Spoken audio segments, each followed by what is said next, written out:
क्या मानते हैं आपकी क्या हुआ है इसमें जो अभी तक कोटद्वार क्षेत्र का जो विकास है, जो कहते हैं कि हमने 1000 करोड़ का विकास किया है। आपके पास कोई डोनेट होके पैसा मिल रहा है और आपको सिर्फ बिखेरने के लिए किया है, उसको खुर्द-बुर्द करने के लगे, या फिजूल खर्ची में आप खर्च कर रहे हैं। पैसा रिलीज होगा तो भैया कुछ तो पहले दान देते जाओ। अब तो खुला हो गया, पहले तो पर्दे के पीछे होता था, ऐसा सुना है हमने। मैं नहीं भेजा अलग से, मतलब इनके जब सैंक्शन आई तो पैसा उसी आधार पे हुआ है जो मुझे जानकारी है। आपके पास जो है तनख्वाह देने के लिए पैसा नहीं है, विकास के कार्यों के लिए आपके पैसा नहीं है, पानी की व्यवस्था करने के लिए आपके पास पैसा नहीं है, रोज़गार को देने के लिए आपके पास रोज़गार लगाने वालों के लिए पैसा नहीं है, आपके शिक्षकों की नियुक्ति करने के लिए पैसा नहीं है, डॉक्टर्स की नियुक्ति करने के लिए आपके पास पैसा नहीं है। नमस्कार साथियों, मैं दीपक रावत आपके साथ में और आप देख रहे हैं गढ़वाल एक्सप्रेस। क्या मानते हैं आपकी क्या हुआ है इसमें जो अभी तक कोटद्वार क्षेत्र का जो विकास है, जो कहते हैं कि हमने 1000 करोड़ का विकास किया है। देखिए, बहुत ही दुर्भाग्य से ये कहने के लिए मैं मजबूर हूँ और बड़े भारी मन से मैं ये बात कहने जा रहा हूँ जिस बात को अभी आपने उठाया है। डिग्री कॉलेज पीताम्बर दत्त, यहाँ पर हमने एक हॉस्टल बनवाया था। हॉस्टल में उन लोगों के लिए बनाया था जिन लोगों के पास यहाँ पर रहने की असुविधा है, दूर दराज के लोग आएंगे, गरीब तबके के लोग ठहरेंगे। अभी कुछ दिन पहले मैं जब यहाँ पर वनीकरण यहाँ पर चल रहा था और मैं प्लांटेशन के लिए वहाँ पर गया तो मैंने देखा वो बिल्डिंग धराशायी कर दी गई और वहीं पे एक और हॉस्टल उसी के स्थान पर बनाया जा रहा, जबकि उस हॉस्टल की स्थिति ये थी वो बहुत ज़्यादा इस्तेमाल नहीं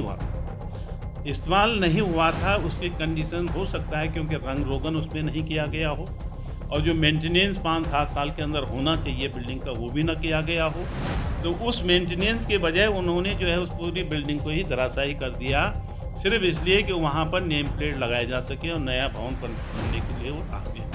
हम ये कहते हैं कि सीमित संसाधनों वाले इस प्रदेश में आपके पास जो है तनख्वाह देने के लिए पैसा नहीं है, विकास के कार्यों के लिए आपके पैसा नहीं है, पानी की व्यवस्था करने के लिए आपके पास पैसा नहीं है, रोज़गार को देने के लिए आपके पास रोज़गार लगाने वालों के लिए पैसा नहीं है, आपके शिक्षकों की नियुक्ति करने के लिए पैसा नहीं है, डॉक्टर्स की नियुक्ति करने के लिए आपके पास पैसा नहीं है, तो आखिर क्यों इन तमाम चीज़ों को किया जा रहा है जबकि ऑलरेडी पहले से यहाँ पर चीज़ें उपलब्ध थी। ऐसे ही अभी बुद्धा पार्क मैं आपको बताना चाहता हूँ कि 2019-20 में हम लोगों ने एक प्रोजेक्ट बनाया था। डायरेक्टर से मेरी बात हुई थी जो शहरी विकास है और सचिव से भी बात हुई थी, तो मैंने कहा भाई यहाँ पे कुछ पार्कों की व्यवस्था के लिए धनराशि उपलब्ध कराइए। तो वो जानने वाले थे, उन्होंने कहा था ऐसा है कि 30-35 करोड़ रुपए का आप एस्टिमेट बनाकर भेज दीजिए। तो मैंने 3 जगह के एस्टिमेट बना के भेजे थे, 4 जगह के भेजे थे एक किस्म से। एक तो जो है यही जो बुद्धा पार्क है इसका एस्टिमेट बना के भेजा था 30-35 लाख का, जिसकी टीएससी भी हो गई थी। एक एस्टिमेट करीब 1.5 या 2 करोड़ रुपए का हम लोगों ने यहाँ पर शहीद पार्क, जो हमारे प्रथम सीडीएस थे उनके नाम से यहाँ पे शहीद पार्क के रूप में, जहाँ पर एसडीएम का क्वार्टर रहा और हेलीपैड भी है, वहाँ पर उसके लिए स्वीकृत करने के लिए प्रस्ताव बनाकर भेजा। एक काशीरामपुर तल्ला में भेजा और एक जो है विवेक शाह ने उधर कलाल घाटी के पास एक स्थान दिया कि वहाँ पर बहुत जगह है और वहाँ पर ये 4 जगह के लिए हम लोगों ने पार्क बनाने के लिए एक संस्तुति बना के भेजी। सरकार ने मांगा कि आप पार्कों के एस्टिमेट बनाकर भेजिए और जब ये हमारे पास इसका प्रत्युत्तर नहीं मिला, ना सकारात्मक कोई हुआ, तो हमने सोचा कि बुद्धा पार्क को तो डेवलप किया जाए। तो करीब 25 लाख के लगभग शायद लगा होगा उसमें, लेकिन एक बेहतर ढंग से उसको बनाने का प्रयास किया। बड़ी तादाद में वहाँ पर लोग जाने लगे थे और जाने लगे थे, वहाँ पर जो स्पेस था उसका सदुपयोग किया गया। हर चीज़ को देखा गया कि कहाँ पर क्या चीज़ बननी चाहिए और उसमें मैक्सिमम लोग, बुजुर्ग भी लोग भी बैठने लग गए, शाम को जो है अडल्ट जो है हमारे सीनियर सिटीजन भी बैठने लग गए, बच्चे खेलने लग गए। तो ये सारी बातें वहाँ पर होने लगी, बहुत अच्छा वो डेवलप हो गया। लोगों ने ये भी तारीफ़ भी की कि मैडम ने यहाँ पर ये अच्छा काम करवाया। सारे 20-25 लाख रुपए। अब वही एस्टिमेट को बढ़ते बढ़ते वो करीब 1 करोड़ के करीब पहुँच गया जो भेजा हुआ था। इन्होंने कोई एस्टिमेट नहीं भेजा अलग से, मतलब इनके जब सैंक्शन आई तो पैसा उसी आधार पे हुआ है जो मुझे जानकारी है। लेकिन अब बाद में उन्होंने कहा साहब इसमें ये होगा, इसमें ये कर दो, इसमें थोड़ा अमेंडमेंट ये कर दो। तो अब वो अमेंडमेंट करके मैं कहता हूँ कि उसका वहाँ पर पैसे का ये दुरुपयोग और स्थान का भी दुरुपयोग हो रहा है। अकेला जो है स्पेस को वहाँ पर घेर दिया गया। जो बच्चे वहाँ पर खेल रहे थे उनको स्थान की कमी हो गया।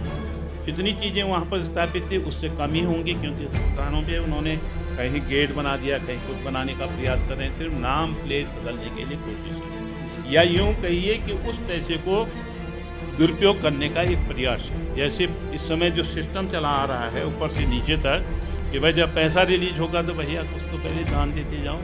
अब तो खुला हो गया, पहले तो पर्दे के पीछे होता था, ऐसा सुना है हमने, लेकिन अब तो ये हो गया कि इसमें जो है खुला दरबार फर्रुखाबादी कुछ कहते थे ना पहले, वो स्थिति हो रही है। आम जन के मुंह से यही हो रहा है। तो उनको न करके उन्होंने उसी स्थान को रिपीट करने का प्रयास किया, क्योंकि वो बहुत ज़्यादा मैं समझता हूँ कि प्रयास करने की जहमत नहीं उठा रहे हैं वर्तमान लोग। सिर्फ उन्हीं में उधेड़ फांद करके जो है नाम बदलने के प्रयास है, या पैसे को ही खुर्द-बुर्द करने का प्रयास किया जा रहा है, बाकी कुछ भी नहीं। सर, आपके समय पर जैसे कि आप बता रहे हैं कि 25 लाख रुपए लगभग वहाँ उस पार्क के लिए लगा था। अभी अगर हम वहाँ पर जाते हैं तो वहाँ तोड़-फोड़ हो रखी है, कंस्ट्रक्शन चल रहा है, और सुनने में ये आया है, जहाँ तक हमारी जानकारी है, कि 98 लाख रुपए अब लगाए जाएंगे उस पार्क में। तो सवाल ये है कि जिस पार्क में अभी 10 महीने पहले, 1 साल पहले 25 लाख रुपए खर्च हो रखे हैं, तो क्या 1 साल के अंदर अंदर वो इतना खुर्द-बुर्द हो गया कि उस पर 98 लाख लगभग खर्च किए जाएं?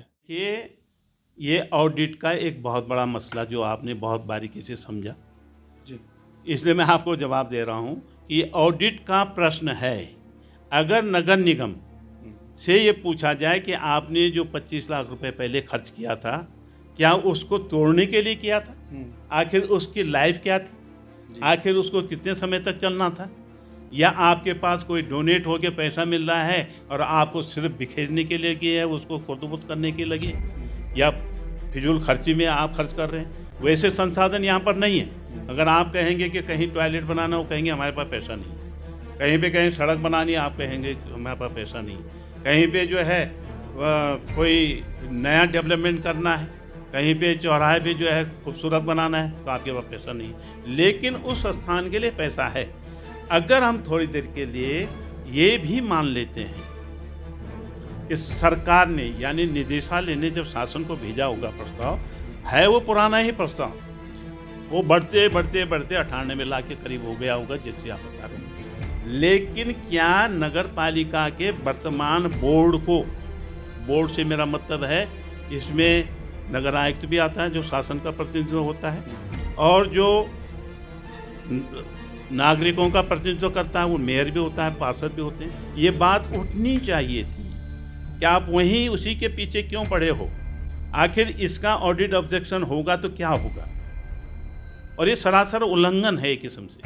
अगर ऑडिट कोई करे, क्योंकि ऑडिट भी तो आजकल उसी ढंग से हो रहे हैं जैसे कि चल ही रहा है सिस्टम, तो ये कुछ दुर्भाग्यपूर्ण स्थितियां हैं।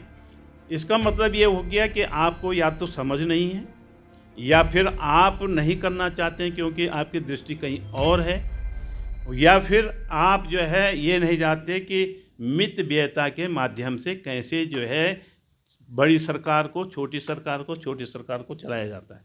इसमें फाइनेंशियल ये बहुत बड़े एक घोटाले के रूप में देखा जाएगा कि आखिर कौन से कारण हैं। चलो उस हॉस्टल में तो ये कहा जा सकता है कि वो 15 साल हो गए उसको बनने में, उसको तोड़ दिया, जीर्ण शीर्ण हो गया, दिखाया होगा उन्होंने। इसमें जीर्ण शीर्ण होने वाली कौन सी बात थी? मात्र 1 साल ही तो हुआ है। एक साल हुआ, और वो फर्स्ट क्लास चल रहा था। उसमें अगर कोई लाइट लगानी तो लाइट लग जाती, पहले भी प्रोविजन था। कुछ और बनना था वहीं पे साइड पे बन सकता था, लेकिन पूरे के पूरे सिस्टम को ही आपने ध्वस्त कर दिया। पूरे जो है तो बुलडोजर लगा के जो है उसको तोड़ देना, ये एक फिजूल खर्ची ही नहीं, ऑडिट का बहुत बड़ा मामला है। लेकिन आप जानते हैं कि ऑडिट अगर सरकार चाहे तो इसमें कुछ लोग जो है सैकअप हो सकते हैं। ऑडिट का तो ज़रूर ये मामला बनता है, ऑडिट होना भी चाहिए। मौजूदा नगर निगम के जो मेयर हैं श्री शैलेंद्र सिंह रावत जी, हमारा आग्रह तो रहेगा उनसे कि ऑडिट करवाएं जरा एक बार। अनुरोध रहेगा कि ऑडिट वाकई में कराया जाए, क्योंकि जब कभी जो सरकारी व्यय होता है, पैसा होता है, वो कहीं खर्च किया जाता है किसी काम पे, तो उसकी एक मियाद होती है, एक समय होता है, एक टाइम पीरियड होता है उसका कि ये इतने समय तक चल पाएगा। परंतु साल भर पहले ही 25 लाख रुपए लगाए गए और साल भर के बाद अब लगभग 98 लाख रुपए यानी कि 1 करोड़ ही अगर मोटा मोटा मान लिया जाए तो 1 करोड़ उस पार्क पे खर्च किया जा रहा है, जिस पर 25 लाख रुपए पहले खर्च हो चुके हैं। तो जैसे कि मैंने कहा, चुनाव जीतने से इतिहास नहीं बनता है, इतिहास बनाने के लिए कुछ बनाना पड़ता है। तो मेरा अनुरोध रहेगा उन सभी लोगों से कि कृपया करके पुराने जो भवन हैं, जो पुराने निर्माण कार्य हैं, उनको ध्वस्त करके अपने नाम का केवल एक काला पत्थर वहाँ पर लगाने का जो अध्याय चल रहा है इस कोटद्वार में, वो ना किया जाए। कुछ नए कार्य किए जाएं, कुछ नया सृजन किया जाए इस कोटद्वार का, ताकि भविष्य में कोटद्वार का नक्शा बदल सके और चेहरा बदल सके।